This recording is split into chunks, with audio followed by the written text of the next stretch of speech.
There is a great chasm between reaction and response. One erupts from the unconscious, the other rises from consciousness. To train the mind is to build a bridge over this abyss, where instinct no longer seizes the will, and awareness steps forth with authority. The untrained mind is a storm, the trained mind, a still lake reflecting the truth without distortion. Let us journey through 5 inner truths that guide the transformation from reflex to response. The reaction is not just a fleeting outburst, it is a signal flaring up from the depths of the psyche. It is rarely about what is in front of us. A word, a tone, a gesture, and suddenly the body tightens, the breath shortens, and the voice rises. But what truly has been touched is not the moment. It is a memory. A reaction is often the unconscious scream of a younger self who never had the chance to speak. The pain that was buried, the humiliation that was swallowed, the fear that was ignored. All of it lives just beneath the surface, waiting for a trigger to awaken it. When someone insults you and your anger explodes like wildfire, it is not just about the insult. It is about all the times you felt invisible and degraded and said nothing. When jealousy seizes your chest because someone else is praised, it is not truly envy. It is the ache of never having been affirmed for who you are. The reaction is the wound speaking before the soul has had time to intervene. It is the echo of unfinished inner business, rising up to demand acknowledgement. To react without awareness is to give your past the power to dictate your present. It is to let the most hurt, most fragmented parts of yourself drive your decisions. But if you can pause, even briefly, and witness the reaction instead of becoming it, something miraculous begins to unfold. You begin to see that the person before you is not your enemy. They are your mirror. They have shown you where the pain still lives, and in that awareness, there is the potential not just for control, but for healing. You cannot silence the wound by suppressing it. You cannot command yourself to just stay calm when the psyche is crying out from decades of silence. You must go to the place where the reaction was born. You must hold space for the original pain, not to relive it endlessly, but to release it consciously. The training of the mind is not about becoming numb. It is about becoming attuned. It is to know what belongs to the now and what belongs to the then, and to treat each accordingly. When this becomes your inner practice, reactions no longer own you. They become messages, messages that, once heard, do not need to be repeated. You gain the power not to repress your emotions but to integrate them, and with that integration, the wound loses its voice, because finally it has been heard. Between the event and the action, between what happens to you and what you do next, there exists a quiet, almost imperceptible space. It is not loud, it does not demand your attention, but it holds the key to your freedom. In that gap lives your awareness, your ability to choose, your ability to pause and become conscious rather than compulsive. Most never find it because they've never looked. They have been swept away by habit, by reflex, by the inherited patterns of those who came before them. But the one who seeks inner sovereignty must learn to dwell there, in that sacred pause where reaction ends and response begins. This space is not just a delay, it is a doorway. It is a temple where the soul can speak before the ego shouts. It is the thin veil where instinct softens and intelligence can arise. And it is here that one either repeats the past or begins to rewrite it. Those who react instantly have handed over their power. They become puppets of external events, pulled by strings of emotion and triggered by ghosts. But those who pause, even for a breath, step into authorship. They become the writer of their next word, the architect of their next gesture. The gap is not a void, it is full of possibility. In that single breath of silence, you can feel the rising anger and choose not to fuel it. You can observe the sting of judgment and decide not to mirror it. You can feel the surge of fear and still walk forward. This is not weakness, it is wisdom, and wisdom rarely shouts, it whispers, waits, and watches. The world will provoke you, people will misunderstand you, your body will remember every trauma, and your mind will tempt you to defend, to attack, to collapse. But if you have trained yourself to recognize the gap, to revere it, then you will no longer be a slave to these forces. You will stand still as the storm rages, and from that stillness, act with intention. The sacredness of the gap lies in what it protects, your integrity. It guards your true self from being hijacked by old scripts. It allows you to respond from the depth of your being, not from the shallow pools of reactivity. And in doing so, it not only changes how you live, it changes who you are becoming. For every response chosen over reaction is a step toward wholeness. Every pause is a small awakening, and every awakening is a return to the center, where you are no longer just reacting to life, but participating in its creation. Emotion is not your enemy, nor is it your ruler. It is a visitor bearing messages from the depths, rising from the unseen layers of the psyche, where memory, instinct, and meaning intertwine. Each emotion carries a truth, but not the whole truth. Anger may arise when your boundaries are crossed, yes, but it may also emerge when an old scar is brushed. Sadness may fall upon you like rain, but not always because of today. Sometimes it is the echo of yesterday's grief, never wept fully. Fear may tremble within you not because danger is near, but because the soul remembers a moment when no one came to protect it. To live at the mercy of these emotions is to let the inner world dictate the outer one without clarity. To obey every anger, follow every fear, or indulge every sorrow is to hand over the reins of your life to forces that were meant to inform, not command. Emotion becomes a tyrant only when we forget to listen before we act. But the trained mind does not bow to emotion. It enters into conversation with it. It does not suppress it or amplify it. It seeks its meaning.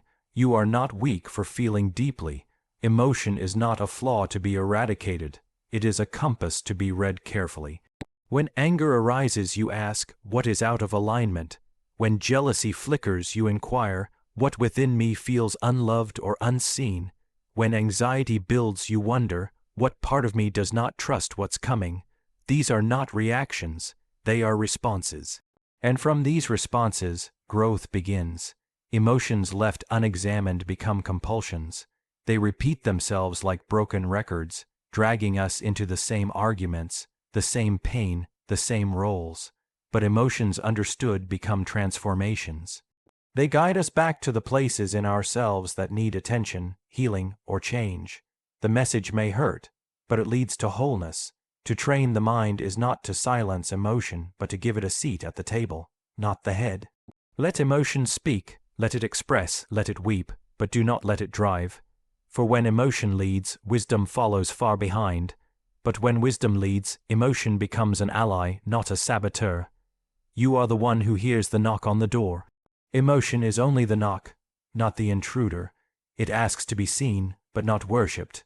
It asks to be honored, but not obeyed blindly.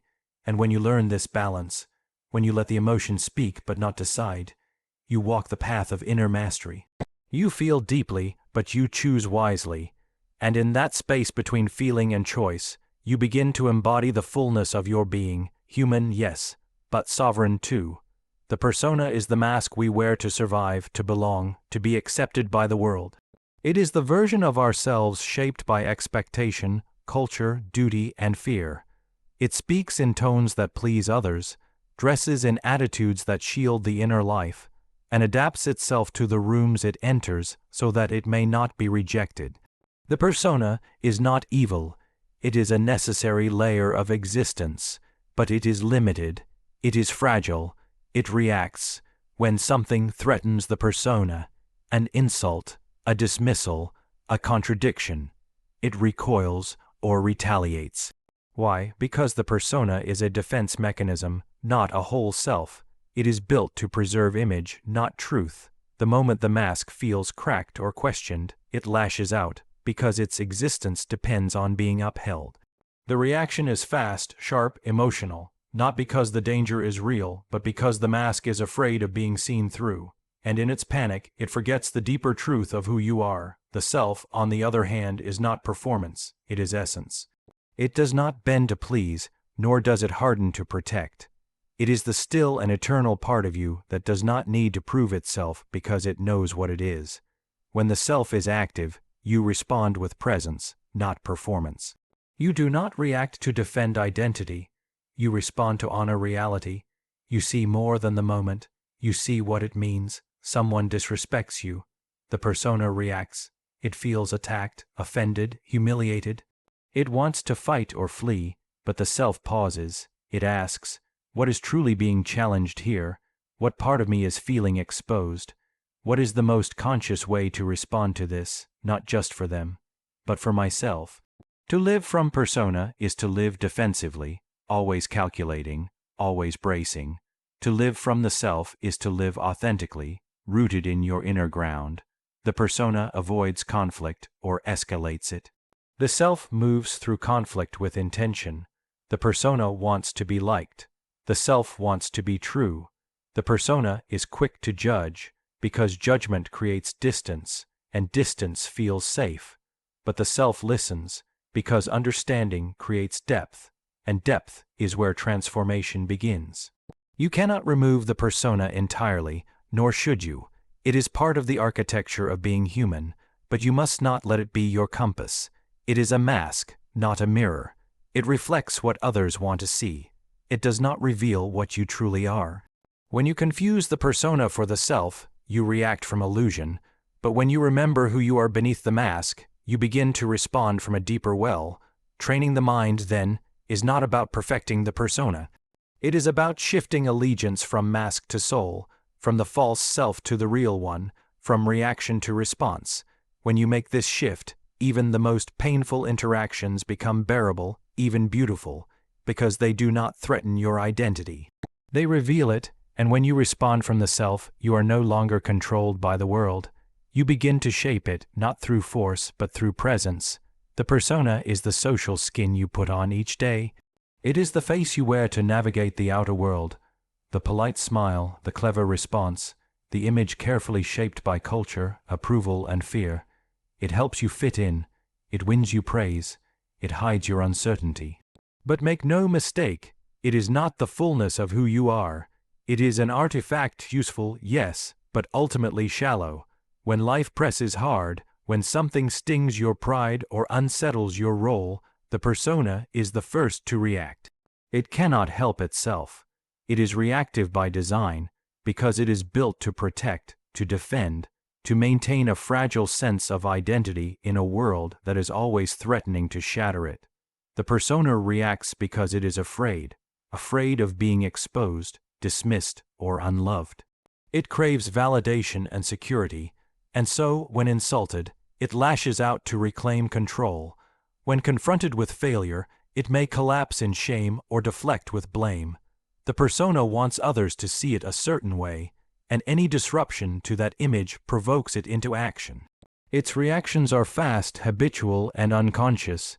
It does not pause to ask if the threat is real. It simply strikes to survive. But deeper within you lives the self. The self is not a costume. It is a core. It does not shift with the crowd, nor does it panic when judged.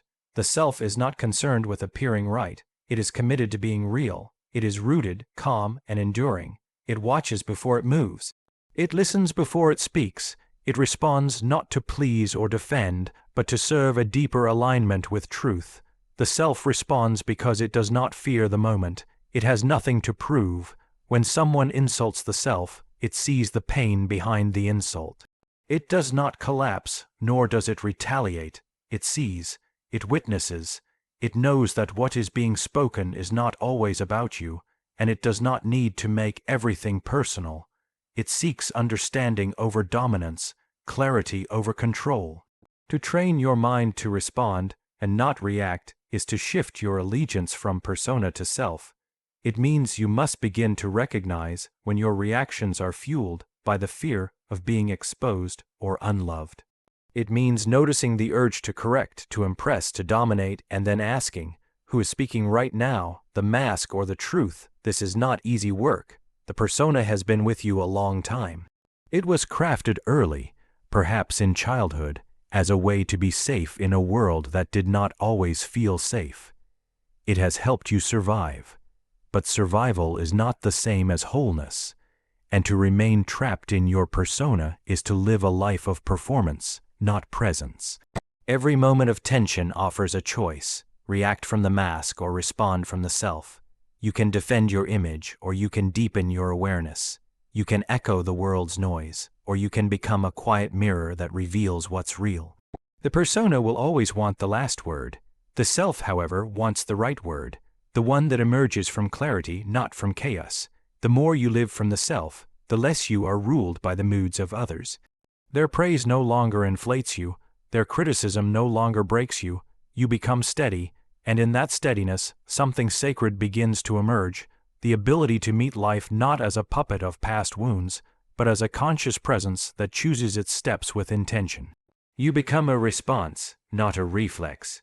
You become a soul, not a performance. You become real.